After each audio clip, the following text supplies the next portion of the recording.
Hello അസ്സലാമലൈക്കും, welcome back. Ramla's കിച്ചണിൽ നിന്ന് വന്ന റെസിപ്പി എന്ന് പറയുന്നത് ഒരു അടിപൊളിയായിട്ടുള്ള ഒരു പെട്ടെന്ന് തന്നെ നമ്മൾക്ക് ചെറിയ രൂപത്തിൽ സമയത്തിൽ നമ്മൾക്ക് ഉണ്ടാക്കാൻ പറ്റുന്ന ഒരു ലഞ്ചും കൊണ്ടാണ്.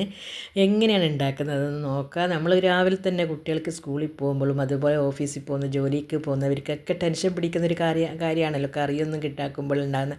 അങ്ങനെയുള്ളവർക്ക് എങ്ങനെയാണ് പെട്ടെന്നൊരു ലഞ്ച് ഒന്ന് നമ്മൾക്ക് ടിപ്പിലേക്ക് ചെയ്യാമെന്ന് നമുക്ക് പെട്ടെന്ന് തന്നെ കണ്ടു നോക്കാം.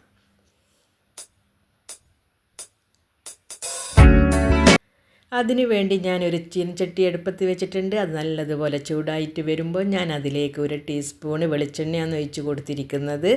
അതിലേക്ക് ഞാൻ ഒരു 1/2 ടീസ്പൂണ് നമ്മൾ കടുക് ഇട്ട് കൊടുത്ത് പൊട്ടുമ്പം അതേപോലെ 1/4 ടീസ്പൂണ് നല്ല ജീരകം ഇട്ട് അത് നല്ലതുപോലെ പൊട്ടി വരുമ്പോൾ ഒരു ചെറിയ ഉള്ളിയും ഒരു പച്ചമുളക് പൊടിയായി അരിഞ്ഞതും ചേർത്ത് കൊടുക്കുക. ചേർത്ത് കൊടുത്തതിന് ശേഷം നമ്മൾക്കതിലേക്ക് ഞാനൊരു 1.5 മുറി തക്കാളിയാണ് എടുത്തിരിക്കുന്നത്. 2 തക്കാളി എടുത്തിട്ടില്ല, 1.5 മുറി തക്കാളി അതും ചേർത്ത് കൊടുത്തതിന് ശേഷം നല്ലതുപോലെ തന്നെ ഇതൊന്ന് വാട്ടിയിട്ട് നല്ലതൊന്ന് മിക്സ് ആക്കിയിട്ട് എടുക്കുക. അതിലേക്ക് ഞാനൊരു 1/2 ടീസ്പൂണ് മഞ്ഞൾപ്പൊടിയും 1/2 ടീസ്പൂണ് കുരുമുളക് പൊടിയും ചേർത്ത് കൊടുത്തതിന് ശേഷം നല്ലതുപോലെ തന്നെ അതൊന്ന് മിക്സ് ആക്കിയിട്ട് എടുത്തതിന് ശേഷം ഒരു തണ്ട് കറിവേപ്പിലയും ചേർത്ത് കൊടുത്തതിന് ശേഷം എല്ലാം തന്നെ നല്ലതുപോലെ വാട്ടിയെടുക്കുക.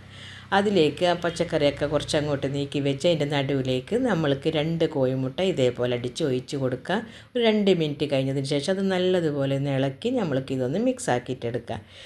അതിനുശേഷം നമ്മൾ ചേർക്കുന്നത് നമ്മൾ വേവിച്ച് വെച്ച ചോറാണ്. ഈ ചോറ് 3 തവ ചോറെടുത്ത് ഞാൻ ഇട്ട് കൊടുത്തിട്ടുണ്ട്.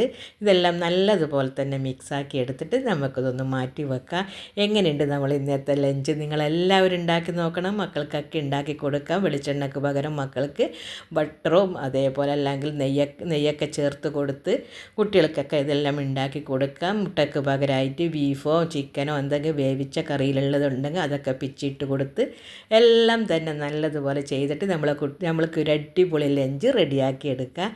ഇനിയും ഞാൻ ഇതേപോലെയുള്ള ചെറിയ ചെറിയ വീഡിയോ ആയിട്ട് തന്നെ നിങ്ങളെ മുമ്പിലേക്ക് എത്തുന്നതാണ്. എല്ലാവരോടും നിങ്ങൾക്ക് എൻ്റെ ഈ ചെറിയ വീഡിയോ ഇഷ്ടപ്പെട്ടിട്ടുണ്ടെങ്കിൽ നിങ്ങൾ എനിക്ക് ലൈക്ക് തരാം, സപ്പോർട്ട് തരാം, അതേപോലെ സബ്സ്ക്രൈബ് ചെയ്യുക, ഷെയർ ചെയ്ത് കൊടുക്കുക. എന്നാൽ ശരി, ഞാൻ പിന്നെ വീണ്ടും വരുമെന്നുള്ള പ്രതീക്ഷയോടെ അസ്സലാമലൈക്കും. Thank you.